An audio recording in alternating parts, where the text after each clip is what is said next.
tardes. ¿Se escucha bien al fondo? ¿Sí?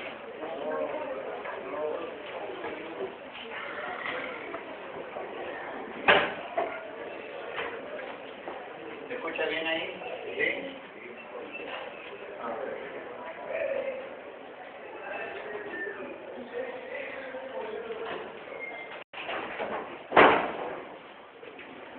Muy bien.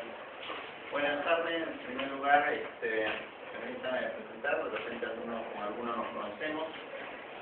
Soy el doctor Juan Vega, yo trabajo en el Hospital Almenara y bueno, como ustedes saben, el día de hoy van a tener a cargo un par de clases conmigo. En la primera parte vamos a hablar algo sobre lo que es la semiología de la patología del páncreas y de las vías biliares. En la segunda parte hablaremos algo sobre el síndrome de obstrucción intestinal, ¿de acuerdo? Muy bien, entonces vamos a empezar y vamos a empezar hablando algo en relación al páncreas, ¿no? En primer lugar, recordar algunas cosas desde el punto de vista anatómico. Ustedes saben que el páncreas es una glándula retroperitoneal, ¿no?, que está anexa al tubo digestivo, ¿no? Ocupa fundamentalmente la zona del epigastrio y se extiende pues hacia el hipocondrio izquierdo, ¿no?, donde está la parte de la cola del páncreas, ¿no? Se proyecta, como ustedes ven, hacia la primera y segunda vértebra lumbar. Tiene un tamaño y un peso que ustedes de repente deben haber visto en la parte de anatomía. Muy bien. Una cosa importante que ustedes deben conocer desde el punto de vista anatómico y que repercute sobre los datos por los que a veces viene el paciente es que la cabeza del páncreas, ustedes saben que está rodeada por el marco duodenal, ¿no? Y en la segunda porción, básicamente del duodeno, desembocan los famosos conductos de Wilson y de Santorini, ¿no? Ustedes saben que estos conductos hay veces desembocan junto con la vía biliar, ¿no? Hay veces separados o hay veces juntos. Y entonces, hay veces la patología del páncreas puede repercutir en la vía biliar y lo inverso también ocurre, es decir, que problemas de las vías biliares pueden repercutir en el páncreas, ¿de acuerdo? Por esta relación. Y ustedes la pueden ver desde el punto de vista esquemático, ¿no es cierto?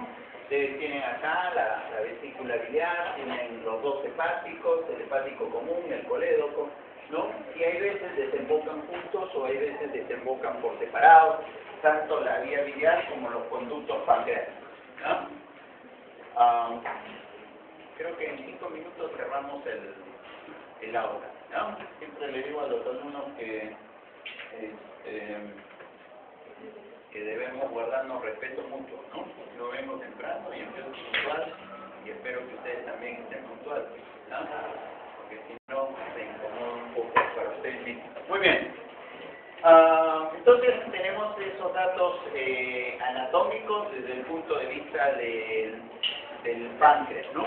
Pero ustedes saben que la idea y el curso es hablar básicamente sobre la parte semiológica de la patología pancreática, ¿no? Entonces, cuando uno interroga a un paciente con un problema en el páncreas, puede, digamos, tener algunos datos productos de la afiliación. Ustedes saben que la edad va a influir en la aparición de determinados tipos de enfermedades. Desde el punto de vista pancreático, si alguien tiene una patología a ese nivel muy tempranamente en la infancia, probablemente estemos hablando de algún problema congénito, ¿no? No es frecuente que un niño muy pequeño tenga un problema pancreático, entonces en esos casos tendrá que ser algún problema congénito. Yo me he puesto solamente uno que no es muy frecuente de ver en nuestro país, pero que hay algunos casos aislados de lo que se llama mucoviscidosis, ¿de acuerdo? Que es una entidad clínica, como su nombre lo indica, que producen secreción importante de moco, con hiponatremias, etcétera, etcétera, ¿no? Pero que es raro de ver, no se ve con mucha frecuencia. Si hablamos ya de una paciente, de una persona adulto, un adulto joven o un adulto, digamos, mayor, pueden, la principal causa de la patología pancreática está dado por procesos inflamatorios, ¿no? Y estamos refiriendo a cuadros de pancreatitis. Por supuesto que los cuadros de pancreatitis pueden ser agudos o pueden ser crónicos, ¿no es cierto? Y cuando hablamos pues ya una persona de repente por encima de los 65 años que se presente con un problema pancreático, por supuesto que puede ser una pancreatitis aguda todavía, ¿no? Si tiene algún problema sobre todo vesicular, pero evidentemente que en el diagnóstico diferencial ya debería entrar la posibilidad de algún tipo de neoplasia, ¿no? En la neoplasia básicamente de la cabeza del páncreas, que es la más frecuente que ustedes pueden observar. Muy bien, entonces, digamos que dependiendo de la edad puede variar un poco las diferentes patologías pancreáticas. El sexo influye, sí, en general ustedes deben saber que la patología pancreática es mucho más frecuente en los varones, así como la patología biliar o vesicular es más frecuente en las mujeres, como vamos a ver, ¿no? Entonces, tanto la pancreatitis como el cáncer son más frecuentes en varones, por si acaso. Algunos antecedentes importantes que ustedes tienen que sacar de la anamnesis se refieren a antecedentes personales, ¿no? Cuando uno habla de pancreatitis, ¿no? Hemos tenido ahora en el capítulo de observar con los alumnos por lo menos un par de pacientes que han tenido problemas vesiculares y que han tenido a la vez cuadros de pancreatitis, ¿no? Y eso es lo más común que ustedes tienen que van a encontrar, probablemente un paciente que, como digo, adulto o adulto mayor inclusive, con respecto a los problemas pancreáticos, ¿de acuerdo? Entonces, ustedes tienen que buscar o preguntar por antecedentes de problemas vesiculares. Lo primero que tienen, ¿no?, que preguntar si el paciente tiene antecedentes ya diagnosticados de litiasis, cálculos, si alguna vez ha tenido episodios de cólicos que sugieran un cuadro de tipo vesicular, si tiene una historia de dispepsia, ¿no? Todo aquello que le pueda sugerir de repente que el paciente pueda tener un problema vesicular. El segundo dato que ustedes definitivamente tienen que interrogar es por el antecedente de alcoholismo, ¿no? Alcoholismo. Sobre todo eso se ve en personas pues que, digamos, toman constantemente, como se denominan, son alcohólicos pesados, ¿de acuerdo? O sea, así como hay el fumador pesado, también hay el paciente, ¿no?, alcohólico pesado, que es el que toma constantemente, ¿no? Ya no son los clásicos, entre comillas, alcohólicos sociales. Y entonces ese dato también hay que, digamos, interrogar en los pacientes, ¿no?, para ver si puede ser el factor desencadenante, ¿no? El resto de situaciones son menos frecuentes de ver, ¿no? Pero evidentemente que puede haber de por medio algún traumatismo, eso es obvio, ¿no es cierto? Por el antecedente, pues eso es fácil de sacar. Fibrosis quística es una entidad clínica que vemos poco en nuestro país, pero que también puede producir problemas pancreáticos. Hay que preguntar al paciente si últimamente se ha hecho dosaje sobre todo de triglicéridos, ¿no? Las hiperlipidemias, las hipertrigliceridemias, sobre todo hipertrigliceridemias familiares, porque generalmente para que se dé una pancreatitis, una inflamación del páncreas, un paciente que tiene aumento de los lípidos, básicamente de los triglicéridos, generalmente los triglicéridos tienen que estar por encima de 1000, ¿de acuerdo? O sea, 1000, 1500, de repente esos pacientes pueden, digamos, hacer problemas a nivel pancreático. El hiperparatiroidismo, ¿no?, es una causa también de inflamación o problemas pancreáticos. Infecciones, por supuesto. La triada clásica de la papera, ¿no? Si hablamos de un niño, la triada clásica de la papera, ustedes deben saber, es meningitis o meningoencefalitis, es pancreatitis y orquitis, ¿no? Esa es la triada clásica de complicaciones de la parotiditis. Pero muchos agentes infecciosos pueden comprometer el páncreas. Citomegalovirus, ¿no? Ustedes saben, es un virus, también puede producir problemas pancreáticos, ¿no? Pero digamos que son cosas menos frecuentes, ¿no? Finalmente, dentro de los antecedentes, ustedes tienen que interrogar de repente por medicamentos. Hay muchos medicamentos que pueden producir problemas pancreáticos, ¿no?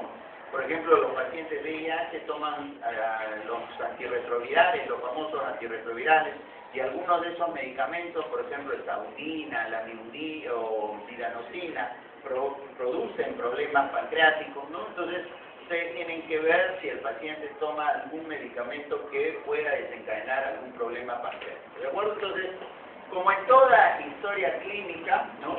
Ustedes tienen que preguntar por algunos antecedentes para reafirmar pues su afección, en este caso estamos hablando del paciente, ¿de acuerdo? Antecedentes familiares, como les decía, menos importantes porque estas son enfermedades raras, difícil de ver, en todo caso se verán en niños muy pequeños, pero no en adultos. Muy bien. Yo siempre les digo a los alumnos que ustedes tienen que aprender básicamente los signos y síntomas de cada órgano, los signos y síntomas de cada sistema, ¿de acuerdo? Porque cuando el paciente viene a ustedes y le refiere determinadas manifestaciones clínicas, ustedes van a tratar en función de lo que le dice el paciente y en función de lo que ustedes interroguen adicionalmente, van a tratar ustedes de localizar dónde puede estar el problema, ¿de acuerdo? Y eso es muy importante, muchachos. O sea, yo siempre les digo a los médicos jóvenes, hay mucho problema en la obtención de la historia clínica y el problema no radica fundamentalmente en el paciente, que el paciente no dé buena información, y se lo voy a repetir miles de veces. Ahí no está el problema está en los médicos y en los médicos jóvenes que no saben interrogar y no saben sacar los datos, ¿no? Y presentan las historias, hay veces de una forma inadecuada, ¿de acuerdo? Entonces, y eso es fundamental en la parte de la historia clínica. Entonces, ustedes tienen que interrogar a su paciente y tratar de sacar la información y en base a esa información localizar dónde puede estar el problema, ¿de acuerdo? No es importante, o mejor dicho, ¿de qué me sirve que un paciente me diga que viene por dolor torácico, ¿no? Como algo muy general, si yo no sé interrogar y yo no sé sacar la información para discriminar cuál es la causa del dolor torácico? ¿No es cierto? Porque un dolor torácico, como siempre les digo, puede estar en la piel, el origen, puede estar en el nervio, en el intercostal, puede estar en la costilla, en el hueso, puede estar en el pericardio, puede estar en el miocardio, puede estar en los vasos del corazón, puede ser la pleura, etcétera, etcétera. Y entonces, si ustedes no sacan adecuadamente la historia, o sea, no saben cómo duele la pleura, no saben cómo duele una aorta, no saben cómo duele el pericardio, el miocardio, etcétera, etcétera, va a ser difícil que ustedes puedan identificar, digamos, de dónde viene el problema, ¿de acuerdo? Entonces, siempre y para cualquier tipo de patología, ustedes deben saber por qué, cuáles son las molestias por las que viene un paciente y que a ustedes les sugieren que puede ser un problema de un determinado nivel, ¿de acuerdo? Los pacientes que tienen patología pancreática generalmente van a venir por alguna de esas manifestaciones clínicas. Y ustedes dirán, bueno, pero esas manifestaciones clínicas son muy inespecíficas. Ah, sí, ¿no es cierto? Son muy inespecíficas, pero probablemente, determinando las características, probablemente sí podemos orientarnos o decir presuntivamente o que entre en el diagnóstico diferencial un problema pancreático. ¿De acuerdo? Muy bien. Dolor, ¿no? Que es el síntoma cardinal por el que vienen los pacientes con patología pancreática. Diarrea no es frecuente de ver, en todo caso lo vamos a ver en aquellos pacientes que tienen un problema crónico del páncreas, no tanto en problemas agudos, ¿de acuerdo?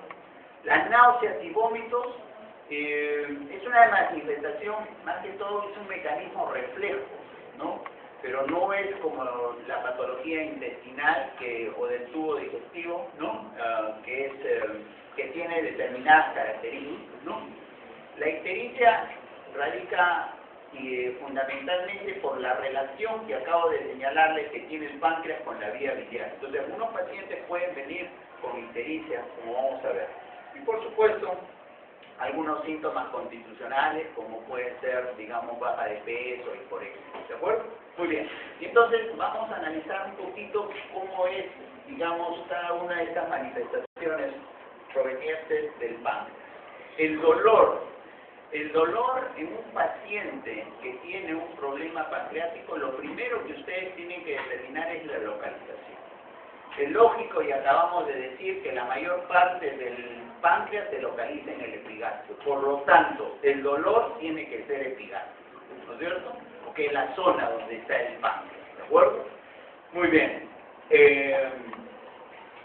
Generalmente, los pacientes que tienen patología pancreática, el dolor es poco definido, o poco, cuando ustedes le preguntan a un paciente que expliquen cómo es el dolor, no les va a decir de repente que es un dolor tipo cólico, no les va a decir a usted que es un dolor, no sé, pues tipo quemazón, etcétera, etcétera. Generalmente los pacientes les es un poco difícil definir las características del dolor, ¿no?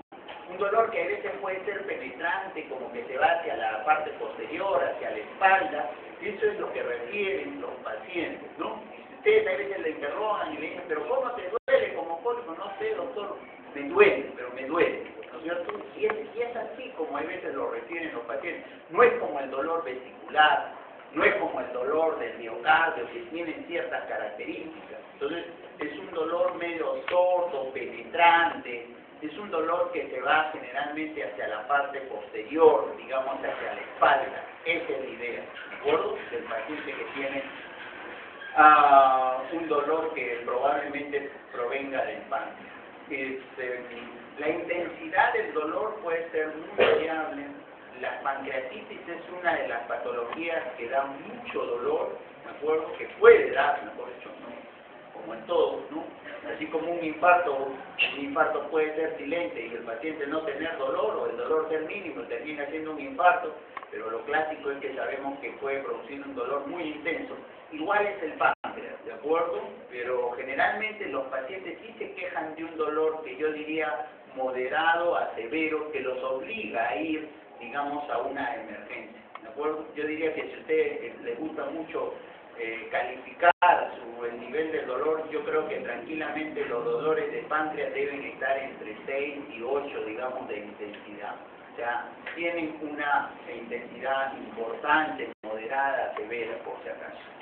Como yo les decía, generalmente el dolor del páncreas es un dolor que se irradia hacia la parte posterior, ¿de acuerdo?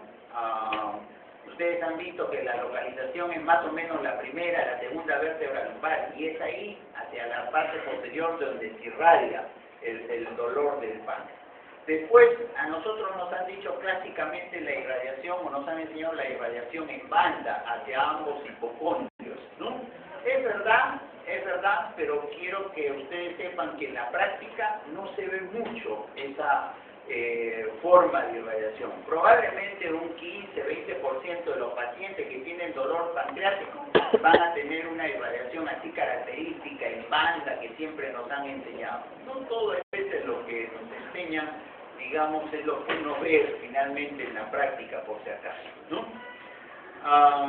Generalmente el dolor del páncreas, ustedes busquen, digamos, como factor desencadenante, ¿qué cosa? Una comida, ¿no? Una comida muy copiosa, una comida con alta carga de contenido graso, porque generalmente los problemas pancreáticos, como le digo, agudos, son secundarios a problemas vesiculares. Entonces, hay de por medio alguna patología, ¿no?, de la vesícula, de las vías biliares, y entonces el dolor viene después de una comida, digamos, grasosa, ¿no?, con mucho contenido graso. Y lo otro es que una comida muy copiosa o abundante. Y eso es lo que deben preguntar e interrogar, ¿no? Si previo al dolor había tenido, qué tipo de alimentación había tenido de por medio, ¿no? La otra cosa que, como es lógico y deben preguntar, es si de por medio ha habido licor, ¿no? De repente hay veces con la comida, si ha habido digamos, ingesta de licor y sobre todo el licor importante, porque ese es otro factor que de repente a ustedes les haga pensar que el paciente puede tener un problema en el páncreas. ¿De acuerdo? Muy bien. El dolor pancreático alivia con algo. Generalmente para aliviarlo tienen que hacer analgésicos y analgésicos, digamos, por lo menos de cierta potencia, ¿de acuerdo? En la literatura ustedes van a encontrar que la posición maometana, han dicho, cuando ustedes hablan de posiciones, ¿no? Dicen la posición maometana es una posición que alivia a un paciente con una pericarditis o es una posición que puede aliviar a un paciente que tiene una pancreatitis, ¿no es cierto? La verdad que en toda mi experiencia, porque tengo de ver pacientes, creo que en una sola oportunidad he visto realmente a un paciente que estaba en una posición maometana y tenía una pancreatitis. Después no he visto que adopten esa posición, no sé si no la sabrán, pero difícil que haya visto posiciones mahometanas. De repente en otra situación podríamos haber visto, pero en pancreatitis no es frecuente, pero por si acaso se lo describo porque ustedes en los libros va a estar probablemente. El paciente se va a aliviar con el reposo gástrico, o sea, con no comer, y se va a aliviar con medicamentos. Y muchas veces tenemos que usar hasta opiáceos para poder calmar el dolor, porque el dolor del páncreas es intenso, ¿de acuerdo? Entonces, esas son las características, digamos, del dolor en un paciente del páncreas, que tiene un problema del páncreas. Muy bien, y ahí está, ¿no es cierto? Digamos, el dolor del páncreas, las irradiaciones características, como les digo, o se van a la parte posterior, ¿no? Que es lo más frecuente, o muchas veces solamente está ahí localizado en el epigastrio, y en algunas ocasiones puede hacer esa irradiación en banda. El resto es más difícil, no es tan frecuente de ver. Muy bien. La diarrea en los pacientes que tienen problemas pancreáticos, como les vuelvo a repetir, usualmente se ve en los pacientes que tienen pancreatitis crónica, un problema crónico del páncreas. Pero si un paciente tiene un problema crónico en el páncreas, lo lógico es que tenga un antecedente, porque son pacientes entonces que tienen problemas a repetición, ¿no es cierto?, para hablar de una pancreatitis crónica, ¿no? Estos pacientes sí pueden tener problemas de diarrea, ¿no? Y la diarrea puede tener las características que ustedes están viendo ahí, ¿no? ¿Qué cosa es la creatorrea? ¿Perdón? Claro, es la eliminación, digamos, de restos alimentarios no digeridos, ¿no? Inclusive las fibras de la carne, ¿no es cierto?, se eliminan como tal. Y la osteotorrea, que ustedes saben que son esas heces medias claras, hay veces hasta un poco, digamos, de un color medio como la arcilla, pero que son muy aceitosas, ¿no es cierto?, por el contenido graso, ¿no? Que tampoco no es algo que veamos con mucha frecuencia, pero bueno, ahí está y se describe. Como les decía, las náuseas y vómitos fundamentalmente por un mecanismo reflejo, no representan un problema obstructivo, como sí puede ser, por ejemplo, ¿no? Hay veces las náuseas y vómitos, cuando el problema está en el tubo digestivo, nos permiten, digamos, orientar un poco el nivel donde está el problema, ¿no? No es lo mismo hablar de vómitos alimentarios que hablar de vómitos borráceos, que hablar de vómitos porráceos, que hablar de vómitos fecaloideos, ¿no es cierto? Es diferente, ¿de acuerdo? Cada uno nos está señalando un origen, ¿no es cierto? Porque si yo hablo de vómitos porráceos, ¿no?, de esos vómitos medio-verdosos, yo estoy hablando probablemente de una obstrucción de intestino delgado alto, ¿no es cierto? Entonces, en el contexto del páncreas, las náuseas y vómitos no toman esa importancia para el diagnóstico porque son muchas veces mecanismos reflejos y no dan nivel ni problema de tipo obstructivo. La ictericia, como les digo, Fundamentalmente la podemos ver por la relación que tiene con la vía biliar, y entonces lo podemos ver en procesos agudos, ¿no? Si hay un paciente que tiene una pancreatitis aguda y viene con ictericia, lo primero que uno tiene que pensar es que ese paciente debe tener algún problema obstructivo en el colédono. Y si hablamos en frecuencia, es lógico que debe ser un cálculo, lo más probable. ¿Qué pasó? ¿O se quedó todavía ahí? No sé, pero es lo más probable. Si un paciente viene con ictericia y es un problema crónico, lo primero que uno tiene que pensar es que de repente puede ser una neoplasia de cabeza de páncreas. ¿No es cierto? ¿No? ¿No? Y bueno, todo eso se puede asociar a algunas manifestaciones generales, ¿no? Un paciente, por ejemplo, que tiene un cáncer de páncreas, o sea, ¿cómo se va a presentar? En general es un paciente mayor, ¿no es cierto? Porque el cáncer de páncreas generalmente se ve por encima de los 60 años. Es un paciente con una historia de dolor crónico, no tendrá la intensidad del dolor de una pancreatitis aguda, pero es un paciente que se queja probablemente de algunos meses de dolor en epigastrio, ¿no?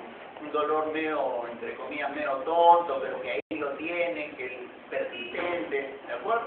Que a eso de repente se suma, ¿qué cosa? Una baja de peso, ¿no? O sea, manifestaciones generales, y que de repente en la parte final le llega amarillo. ¿Por qué consulta? Porque de repente el paciente se puso amarillo. Hasta antes de eso no le dio importancia, pero se pone amarillo, entonces ya le llama la atención y uno va y acude y se encuentra de repente con un paciente que tiene una tumoración en la cabeza del páncreas. Y esa es la historia. Y esa es la historia de un paciente que tiene probablemente un cáncer de páncreas, ¿no? Entonces, eso es lo que ustedes van a encontrar. La fiebre usualmente se ve en los cuadros agudos, no en los cuadros crónicos, ¿de acuerdo? Por más obstrucción que exista en la vía biliar, no es frecuente que hagan colangitis, por si acaso, que es infección de la vía biliar, ¿no? Eso es más frecuente, como vamos a ver, en la patología de repente propia de la vía biliar. Sangrado por problemas del páncreas, muy raro de ver, muy raro, muy raro. En conclusión, si alguien me preguntaría cuáles las manifestaciones, cuáles son los signos y síntomas por los que puede venir un paciente que tiene un problema pancreático, yo diría dolor, ¿de acuerdo? Fundamentalmente dolor, ¿no? En la parte aguda, generalmente náuseas y vómitos, ¿de acuerdo? Y de repente fiebre, y en la parte crónica, un dolor y con un cuadro consultivo. Probablemente eso resuma los motivos por los que puede acudir un paciente que tiene un problema pancreático. Muy bien. Desde el punto de vista de la infección, ¿qué podemos observar o qué podríamos encontrar en un paciente que tiene un problema pancreático, ¿no? Bueno, si es un problema agudo, ¿no? Y está con muchas náuseas, con muchos vómitos, probablemente podemos encontrar signos de deshidratación. Y por supuesto, una fase de dolor, ¿no? Probablemente si el paciente es crónico, de repente encontraremos algunos signos de emaciación, de baja de peso, ¿no es cierto?, que ustedes conocen, ¿no? La ictericia, ya saben, ¿no? Sobre todo puede darse tanto en los problemas agudos como crónicos, ¿no? Las escoriaciones, generalmente eso se ve más en los problemas obstructivos crónicos, no en los problemas agudos. Es difícil que un paciente llegue por un problema de un cálculo en el colédono, pues le está dando una pancreatitis y que el paciente tenga un prurito importante. No. Los pruritos en general se ven en los pacientes que tienen una obstrucción de la vía biliar y generalmente crónica, no aguda, por si acaso, ¿no? Pueden haber el famoso signo de Hasten-Kullen y el signo de Gray-Tarney, que son, ¿qué cosa? Evidencias de hemorragia retroperitoneal. No es patognomónico de la patología pancreática, pero sí los problemas hemorrágicos del páncreas son una de las causas fundamentales por las que uno puede ver, ¿qué cosa? El signo de Hals-Spuling generalmente es una hemorragia periumbilical, ¿de acuerdo? Y el signo de Graves-Zamme es una hemorragia fundamentalmente o zona de quimosis en los flancos, ¿de acuerdo? Eso es lo que ustedes pueden ver. Por supuesto, en el contexto de un paciente que tiene una clínica de problema pancreático. Muy bien. Abovedamiento en el epigastrio, ¿no? En algunos casos se puede ver, ¿no? Tromboflebitis migratoria, el signo de Trousseau, en relación a neoplasias, ¿no? Algunas neoplasias pueden hacer tromboflebitis migratoria, por si acaso, un signo de trombosis, ¿no? Que van variando de un sitio a otro, ¿no? En general, ustedes examinan a un paciente con un problema en el páncreas y el páncreas no se palpa usualmente, ¿de acuerdo? Normalmente no podemos palpar el páncreas. El páncreas se puede palpar en algunas ocasiones patológicas. Y las ocasiones patológicas pueden ser una pancreatitis muy severa, un paciente que tiene una secuela producto de la pancreatitis que se llama un pseudoquiste pancreático, y más raro, algún cáncer de páncreas, que lo usual es que no se palpe. Los cánceres de páncreas no son tan enormes como para que uno lo pueda palpar, digamos, ¿no? No es lo usual. Lo usual es que más bien una gran inflamación del páncreas o un pseudoquiste son probablemente las únicas situaciones donde nosotros podemos palpar una tumoración que finalmente corresponde al páncreas. Después no es usual, por si acaso, ¿no? Muy bien. El signo de Courvoisier-Terrier, que es producto o se ve en el contexto de ¿quién? De los pacientes que tienen neoplasia de cabeza de páncreas. ¿De acuerdo? Es clásico. Es la distensión de la vesícula. Para que se dé el signo de Courvoisier-Terrier, tiene que haber una vesícula normal. ¿De acuerdo? Un paciente que tiene una colecistitis crónica con una vesícula atrófica no van a observar ustedes el signo de Courvoisier-Terrier.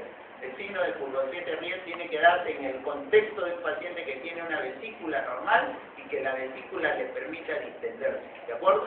Y es una vesícula no dolorosa, por si acaso, no dolorosa.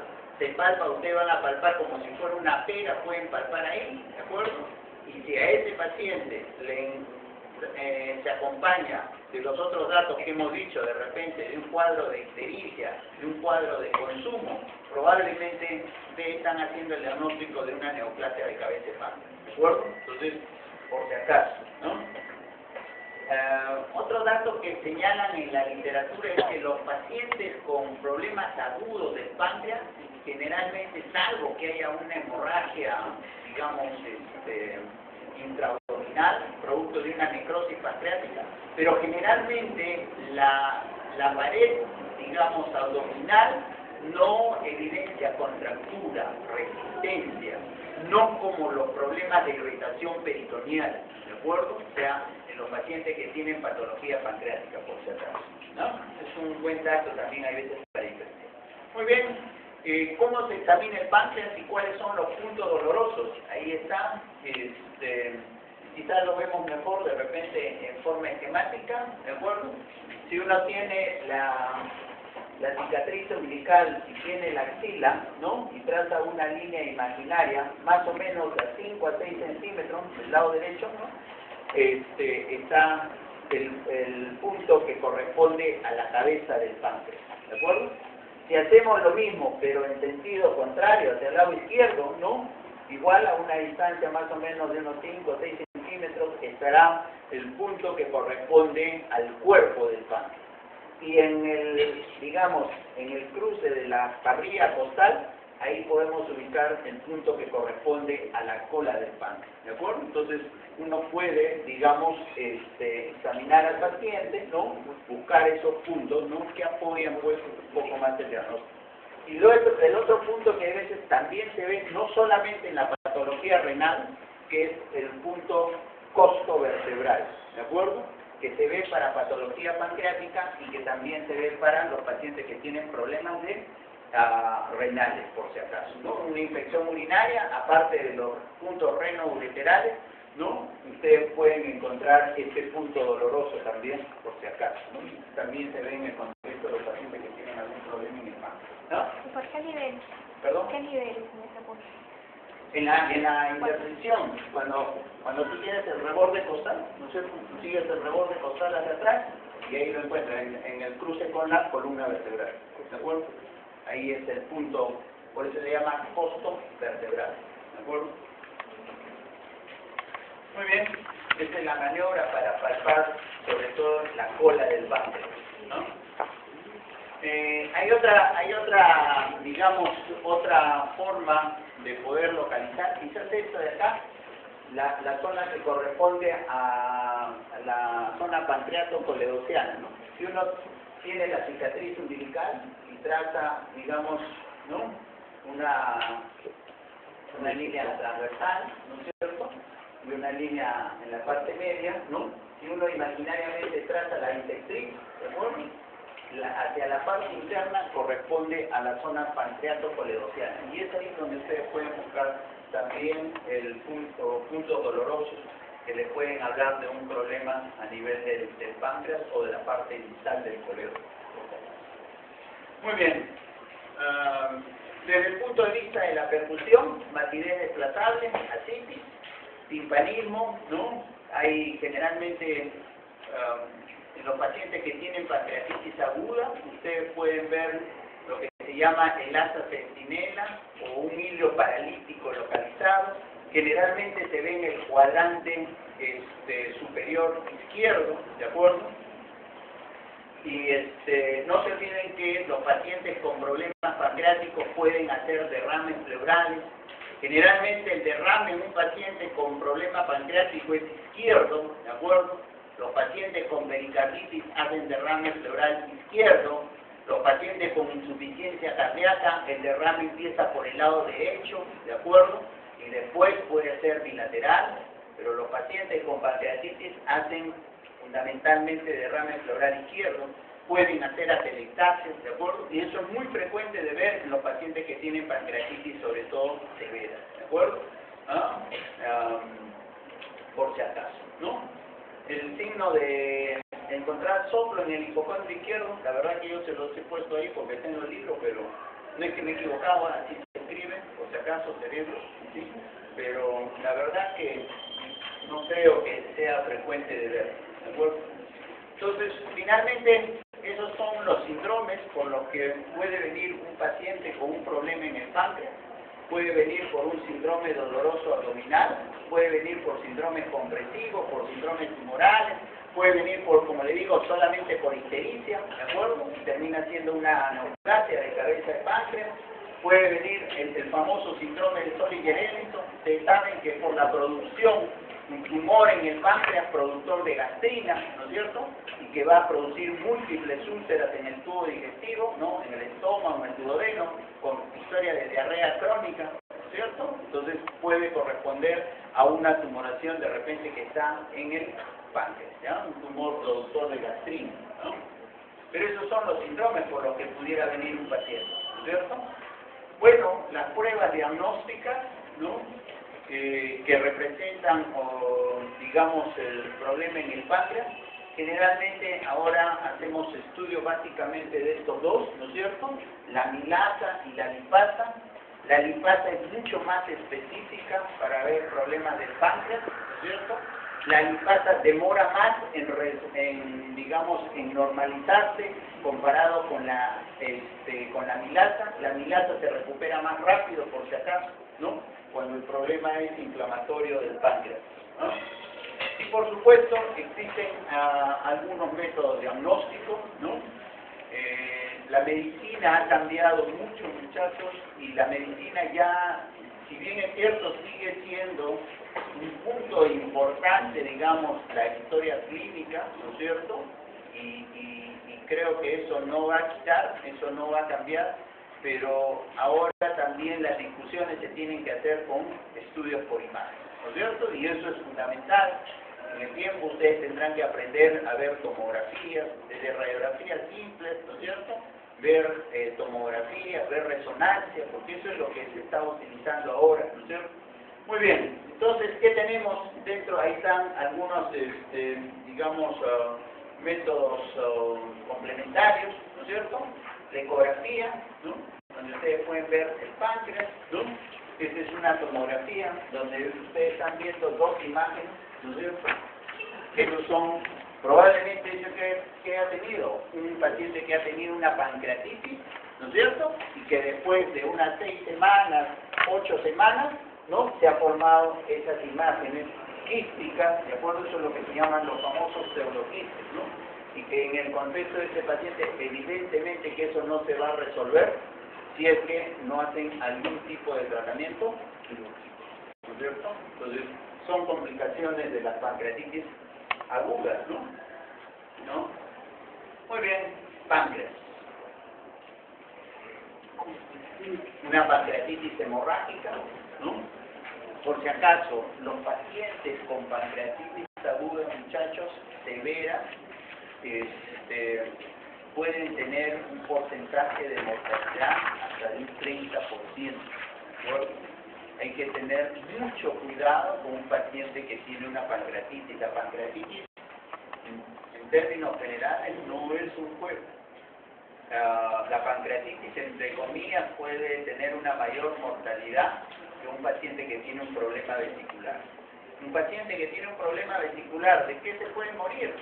Se puede morir de sepsis, ¿no es cierto? Por la infección de la vesícula, ¿no? Que la vesícula se perfore, es raro. Pero un paciente con patología pancreática puede hacerles eso, una pancreatitis hemorrágica y el paciente se muere, ¿de acuerdo? Por si acaso, ¿no? Miren, una gran tumoración de la cabeza del páncreas. Lo más probable es que este paciente tenga una obstrucción, ¿no es cierto?, de la vía biliar. Lo más probable es que este paciente haya llegado histérico para tener esa tumoración tan importante del cuerpo, la cola, etcétera, etcétera. ¿De acuerdo? Muy bien. Y eso es, digamos, el motivo por lo que puede venir un paciente con algún problema en el páncreas. ¿De acuerdo? Muy bien. No sé si tienen alguna pregunta, algo en relación a páncreas, algo desde el punto de vista semiológico, desde el punto de vista del diagnóstico, algo que quieran preguntar. Una pregunta, usted dijo que en el dolor se desencadena por mayormente comer comidas abundantes. ¿El dolor se va a desencadenar ahí mismo o cuánto tiempo más o menos pasa luego de eso? Muy bien, el dolor es casi inmediato, ¿no? Probablemente en cuestión de 1 hora, 2 horas, ¿no es cierto?, después de una comida, ¿no? Sobre todo si ha sido muy copiosa, pueden, digamos, muy rápidamente desencadenar el dolor, ¿de acuerdo? Es cierto, también hay pacientes que de repente la pancreatitis no la hacen a las pocas horas, sino de repente lo pueden hacer dentro de las 24 horas o máximo 48 horas. Pero hay pacientes que, digamos, sobre todo si han tomado licor o si han comido, digamos, una comida muy copiosa con alto contenido grasoso, pueden serlo prácticamente inmediato el dolor, las molestias, por si acaso. Las molestias de la pancreatitis pueden ser, digamos, después de un corto tiempo, ¿no? Por si acaso. Muy bien. ¿Alguna otra cosa? Doctor, Sí, doctor. es una patología de la pancreatitis, no es necesariamente hereditaria, si que los padres han tenido eso, y otra cosa es ¿Cómo? que, Si la que etiología... puede ser hereditaria, ¿Ya? y la otra es de que el embarazo causa también pancreatitis aguda. Ya. En primer lugar, hay patologías hereditarias del páncreas que pueden llevar, ¿no? Y creo que por ahí les mencioné algunas, que pueden llegar a cuadros inflamatorios y pancreatitis. Pero son muy raras, ¿de acuerdo? Son, digamos, probablemente sean menos del 1% de las causas de pancreatitis, ¿de acuerdo? O sea, que alguien venga por una pancreatitis y que yo encuentre una historia familiar de otra persona que tiene pancreatitis, es muy raro, ¿de acuerdo? Existen pancreatitis autoinmunes, ¿de acuerdo? Pero generalmente no hay esa tendencia familiar, ¿de acuerdo? O sea, yo nunca he visto un paciente que tenga varios hermanos que hagan pancreatitis y que haya una enfermedad en común por el páncreas. Que le he leído, sí, que existe, que debe existir, pero nunca lo he visto, ¿de acuerdo? O sea, que es raro. Muy bien. Y que el La embarazo... gestante, sí, No, sí, no. La gestante tiene mayor posibilidad de hacer pancreatitis. Las gestantes tienden, hay veces, a hacer más colecistitis agudas aligiásticas, más que pancreatitis, ¿de acuerdo? Estoy hablando por la gestación propiamente. Si alguien me pregunta, yo diría que es más frecuente la patología vesicular que la patología de páncreas en una gestante. Ahora, que puede haber, digamos, pancreatitis en las gestantes, sí, también puede haber, pero es muy raro. Las dos cosas que me ha señalado son muy raras de ver, ¿de acuerdo? En todo caso, como les digo, una gestante puede hacer más colecistitis aligiástica que pancreatitis, ¿de acuerdo? Muy bien, ¿alguna otra pregunta? Cualquier tontería.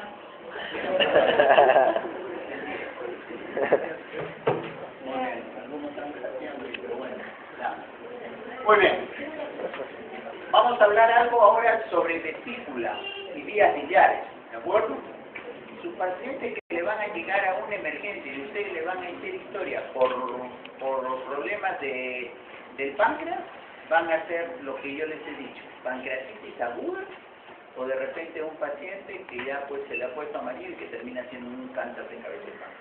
Yo diría que ahí prácticamente debe estar más del 95% de los problemas con los que le van a llegar sus pacientes a una emergencia. Y es lo que ustedes van a ver en la práctica, ¿de acuerdo? Muy bien. Los problemas de las vías biliares, de las vesículas, ¿no? También son muy frecuentes de ver, ¿cierto? Muchas veces asociados, como les decía, a los problemas pancreáticos, otras veces independientes, por supuesto, ¿no? Ya saben, la vesícula, ¿dónde se localiza? En la fosa vesicular, está en la cara inferior, ¿no es cierto?, del hígado, ahí ustedes la encuentran, ¿no es cierto?, se continúa con el cístico, se une al hepático común para desembocar en el colédoco, ya saben dónde desciende el colédoco, ¿no es cierto?, en la segunda porción del duodeno, ¿no?, junto con la cabeza del páncreas, ¿no? Ahí está nuestra famosa vesícula, ¿no es cierto?, ¿no? Y ahí está bordeando dentro, hay una porción del colédoco que es intrapancreática, por eso que cuando crece en la cabeza o se forma un tumor, engloba pues en la vía biliar y por eso que el paciente se pone icténico, ¿cierto? Porque hay una porción intrapancreática del colédoco, ustedes lo saben por anatomía, ¿de acuerdo? Muy bien, igualito cuando hablamos de los problemas en el páncreas, también podemos decir que existen algunas patologías dependiendo de la edad, ¿no es cierto? Si alguien, un recién nacido, ¿no?, está amarillo, ¿cuál es la primera causa de ictericia en un recién nacido? ¿Ah? ¿Cuál?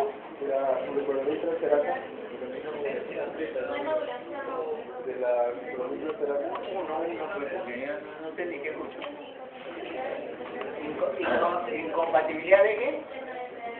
El sistema RH. ¿Ya? ¿Alguien que diga lo correcto? ¿Ah? ¿Cuál? Otro, bueno. Ya dos.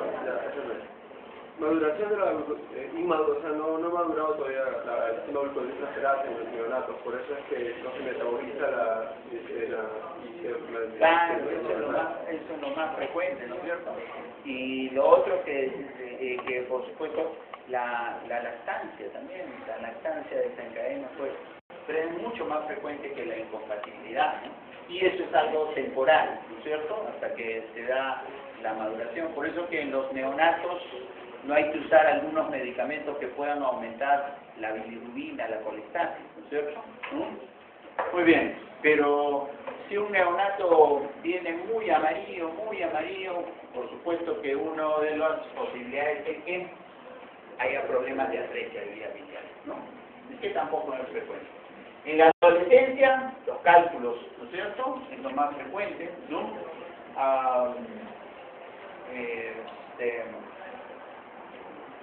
Las anemias hemolíticas pueden formar cálculos, sí, ¿no es cierto? Las anemias hemolíticas forman cálculos de bilirrubinato, a diferencia de los cálculos comunes, que son cálculos de colesterol, ustedes saben, ¿no? Muy bien, y en el adulto mayor las neoplasias, ¿no? Muy bien, ya saben, como les decía, ¿no? La vesícula los problemas vesiculares son más frecuentes en las mujeres y las neoplasias de vesícula son más frecuentes en las mujeres, ¿de acuerdo? Actualmente se discute mucho si los pólipos que a veces tienen las personas llevan a cáncer. Todavía no es algo que esté demostrado, ¿no? Es diferente a los pólipos en otro nivel que sí pueden llevar a cáncer, ¿no? Pero en general las neoplasias son más frecuentes en las mujeres que en los varones. ¿Qué se ven más? ¿Neoplasias de vesícula o neoplasias de páncreas? ¿Ah? ¿Qué? ¿Páncreas? ¿Todo de acuerdo? ¿O vesícula? Vesícula, ya, muy bien. Páncreas. Páncreas es más frecuente, ¿no? Páncreas es más frecuente. No digo que con esto que no vean neoplasias de vesícula, pero definitivamente cáncer de cabeza de páncreas o cáncer de páncreas es más frecuente. Muy bien. Entonces, algunos antecedentes personales que dentro de los pacientes que tienen problemas de las vías biliares, ¿no es cierto? Enfermedades hemolíticas, como le digo, todos aquellos pacientes que tienen prótesis y tienen cálculos, ¿no? Los cálculos, ¿por qué van a hacer? Y si tienen anemia, es porque ese paciente está haciendo anemia hemolítica, ¿no es cierto? Las prótesis cardíacas pueden hacer los pacientes anemias hemolíticas y pueden formar cálculos. Esto hay que buscarlo cuando el paciente es muy joven, pero no solamente la prótesis, sino cualquier situación que produzca hemólisis. Hay pacientes que tienen, por ejemplo, drepanocitosis, ¿no es cierto? Los hinchas de Alianza, los morenitos, ¿no es cierto? Pueden tener drepanocitosis. Me llega, ¿no?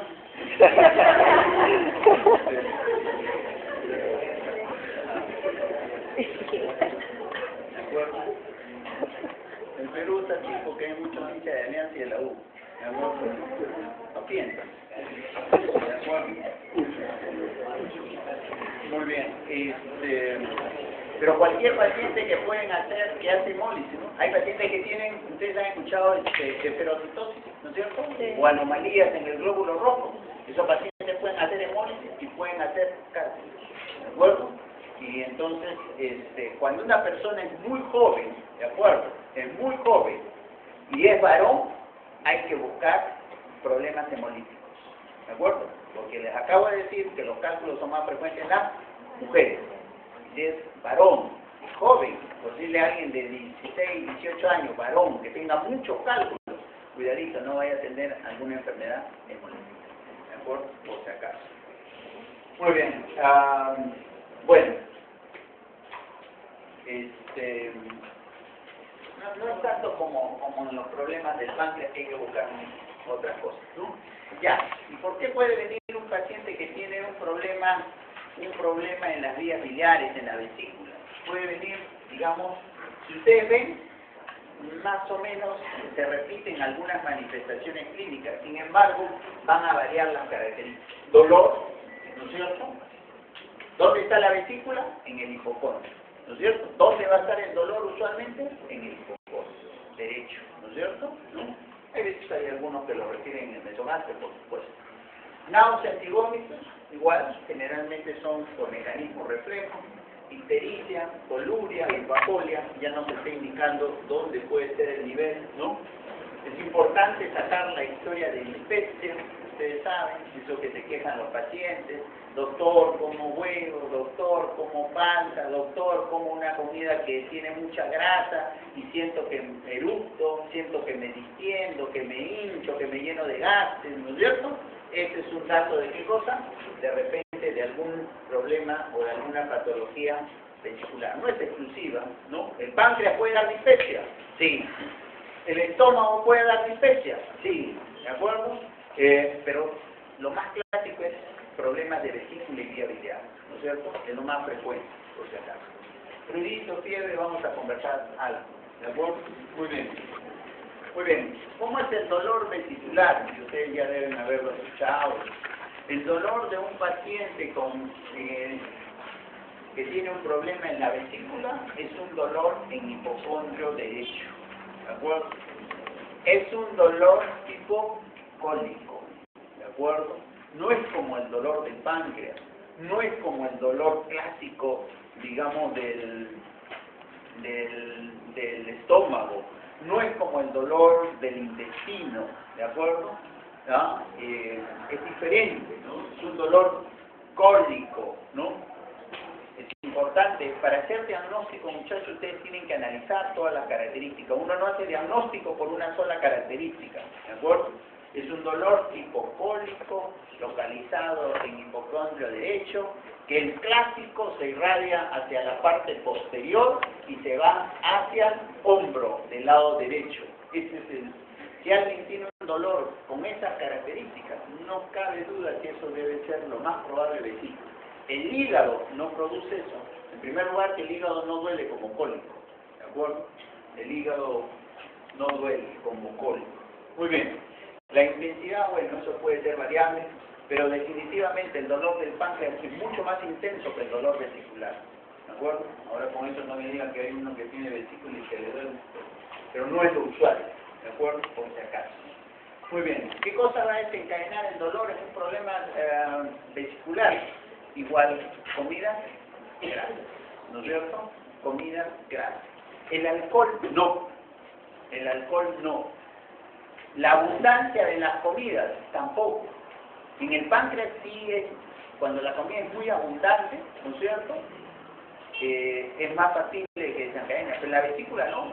Tú te comes un pan con pasta y y de repente terminas en sala de operaciones, por si acaso, ¿de acuerdo? No que te has comido, ¿no? ¿No? Y es así, ¿de acuerdo? Por si acaso, ¿no? ¿Qué cosa alivia el dolor del paciente que tiene un problema vesicular? Generalmente antiespasmódico, ¿no? En cambio, el dolor pancreático no lo alivias tú con una iosina, con una buscapina, no es lo usual, ¿de acuerdo? Entonces, hay diferencias, o sea, por eso ustedes tienen que interrogar, ¿de acuerdo? Muy bien, ya saben, dolor, ¿no es cierto? ¿Y hacia dónde se va el dolor? Bueno, náuseas y vómitos en el paciente que tiene un problema en el páncreas, en la vesícula, en las vías biliares, igual, por mecanismo reflejo, no es por otra cosa, no es por obstrucción ni nada. La ictericia, bueno, la ictericia, ya saben, cuando hay ictericia, lo usual es que haya un problema en la vía, me refiero que si estamos hablando de vesícula y de vías biliares, ¿no?